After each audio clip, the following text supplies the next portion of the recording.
According to a recent survey, Albertans could use a bit of a refresher when it comes to health and nutrition. Recently, some research was released from the Canadian Consumer Health Survey, which shows that we're even eating fewer vegetables than we were a few years ago. So Albertans, like Canadians, actually need to eat more fruits and vegetables, which is important for optimal health. It helps with healthy weight, reducing cancer risk, reduce heart disease. So for Albertans, we could stand to do that, but so can most Canadians. Sekulik says 60% of Canadians carry extra weight. And certainly you can be heavier and have healthy lifestyle, but if you carry a lot of extra weight, it can be the obvious things. It can be harmful to the joints. For some people, it can impair how well you do your job or if you can have work, and that's in the more extreme cases.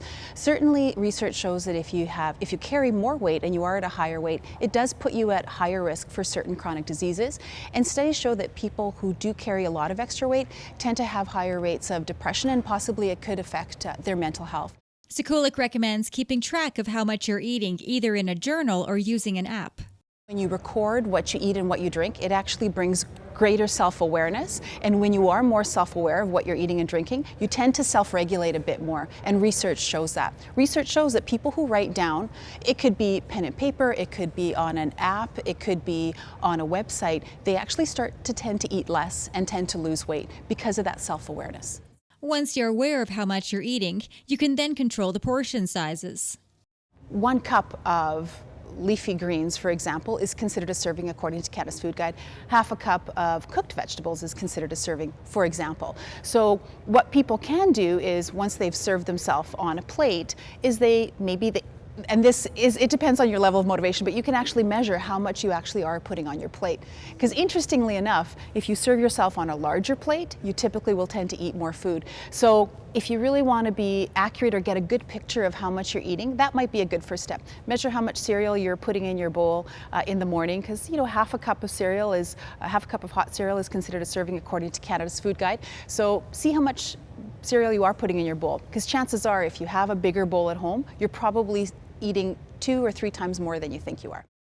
In Canada, we're eating twice the amount of sodium we need. We can cut this down by eating at home more and eating out less.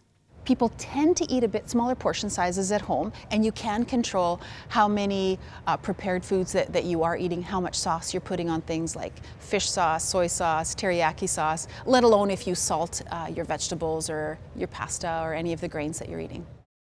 When it comes to physical activity, it's recommended people aim for 150 minutes a week. That really will help people possibly maintain their weight and reduce their risk of chronic disease. And certainly any exercise specialists that I've spoken with, they always say more is better, because our bodies are designed to move and not designed to be still or to be sedentary. Sekulik says when you're choosing a fitness routine, choose an activity you'll commit to. So if going to the gym is not realistic at all and you can't see yourself doing it on an ongoing basis, then taking a look around and seeing what you do. Can you walk to work? Can you get off the bus a couple of stops earlier? Can you commit to take the stairs most days of the week?